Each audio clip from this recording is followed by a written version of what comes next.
చంద్రబాబు నాయుడు అత్యధికంగా మెజారిటీ రావడం, అదిగాక టీడీపీ ఎక్కువ స్థానాల్లో గెలుపొందడం చాలా ఆనందంగా ఉంది. ఈరోజు చంద్రబాబు నాయుడు ముఖ్యమంత్రి అయితే ఆంధ్రప్రదేశ్ డెవలప్ అవుతుందని ప్రజలందరూ కోరుకున్నారు. దానికోసం అత్యధికంగా చంద్రబాబు నాయుడు మెజార్టీ వచ్చింది.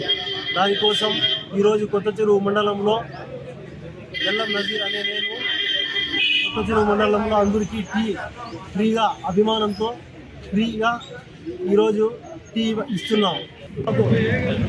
ఈరోజు కొత్త చెరువు మండలంలో ప్రతి ఒక్కరికి టీ ఫ్రీగా ఈరోజు మొత్తం 12 గంటలు టీ ఫ్రీ అందుబాటులో ఉంటుందని తాగేవాళ్ళు మొత్తం ఇక్కడ వచ్చి ఫ్రీగా తాగిపోవచ్చని మేము